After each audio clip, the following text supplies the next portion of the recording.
दिन पहले ही हमने आपको एक खबर दिखाई थी जिसमें हमने आपको बताया था कि एक और जहां नए साल का जश्न 1 जनवरी को पूरे देश भर में देखा जा रहा था, तो वहीं बंगाल में टीएमसी का उसी दिन वर्षगांठ था। जी हाँ, 26 साल पूरे हो चुके हैं टीएमसी को, और उसी दिन देखने को मिली थी पार्टी के अंदर ही अंदरूनी कलह। जी हाँ, हम बात कर रहे हैं बंगाल में छिड़ी नई बहस, युवा बनाम वरिष्ठ नेता।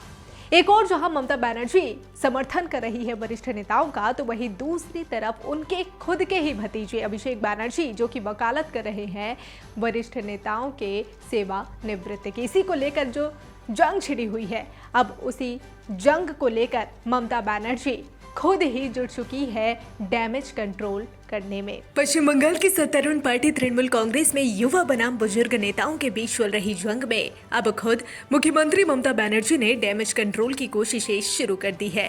तृणमूल कांग्रेस के एक वरिष्ठ नेता ने मंगलवार को बताया कि सीएम ने स्पष्ट तौर पर पार्टी के हर स्तर के नेताओं को इस तरह की टिप्पणी करने से बचने को कहा है जिसमें ऐसा संदेश जाए जैसे नए बनाम पुराने के बीच विवाद चल रहा है।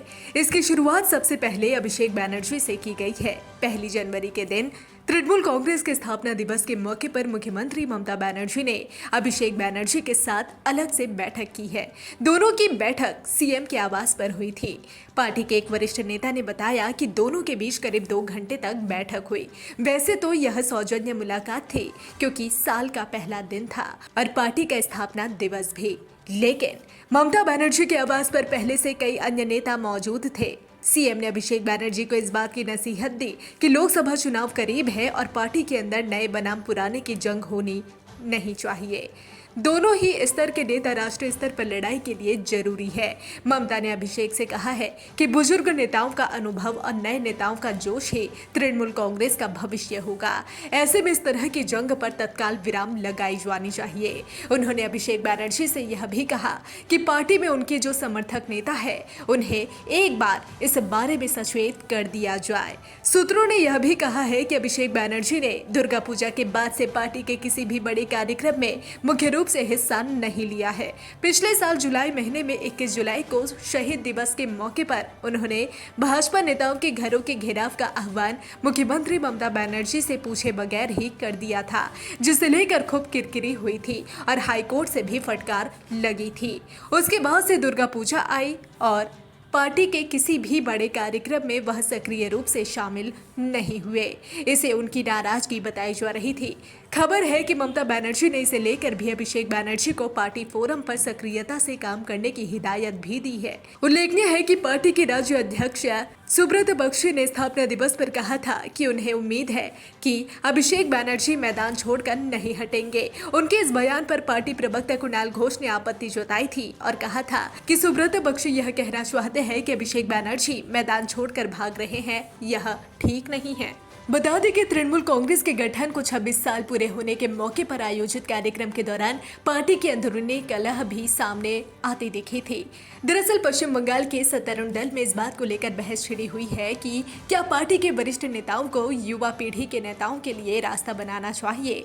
मुख्यमंत्री ममता बनर्जी जहां अनुभवी नेताओं का समर्थन कर रही है, तो वहीं उनके भतीजे अभिषेक बनर्जी बुजुर्ग नेताओं को रिटायर करने की वकालत कर रहे हैं। इस विवाद में वरिष्ठ नेता और युवा पदाधिकारी पार्टी मामलों को लेकर एक दूसरे पर कटाक्ष कर रहे हैं। ऐसे में सभी की नजरें इस बात पर टिकी है कि क्या टीएमसी सुप्रीमो ममता बनर्जी और उनके भतीजे अभिषेक बनर्जी के बीच किसका फैसला चलेगा। बहरहाल अब देखने वाली बात होगी कि लोकसभा चुनाव इसी साल होने हैं। साल 2024 का आगाज हो चुका है और इस 2024 में जो लोकसभा चुनाव होने हैं, इसमें इस नई बहस का कितना असर पड़ेगा।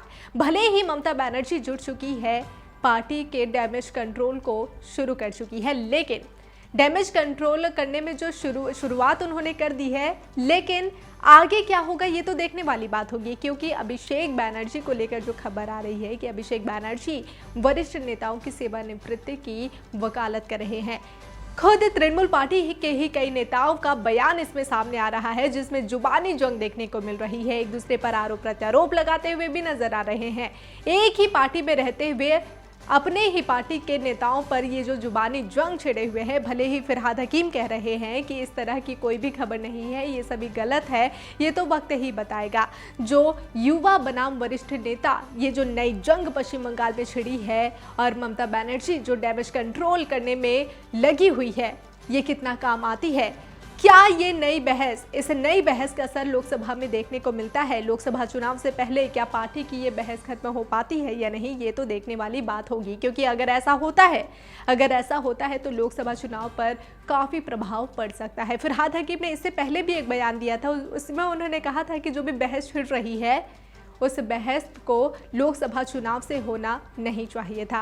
लोकसभा चुनाव से पहले ये बहस शुरू नहीं होनी चाहिए थी, क्योंकि इसका प्रभाव लोकसभा चुनाव पर पड़ सकता है। हालांकि इसी बीच फिरहाद हकीम अचानक बयान दे देते हैं कि इस तरह की जो जंग छिड़ी है, बहस छिड़ी है, ऐसी जो खबरें आ रही है, उसे फिरहाद हकीम ने गलत करार दिया है। देखने वाली बात होगी कि आगे क्या होता है। पल पल के अपडेट के लिए बने रहिए डिजिटल खबरीलाल के साथ। खबरें आपकी, नज़र हमारी।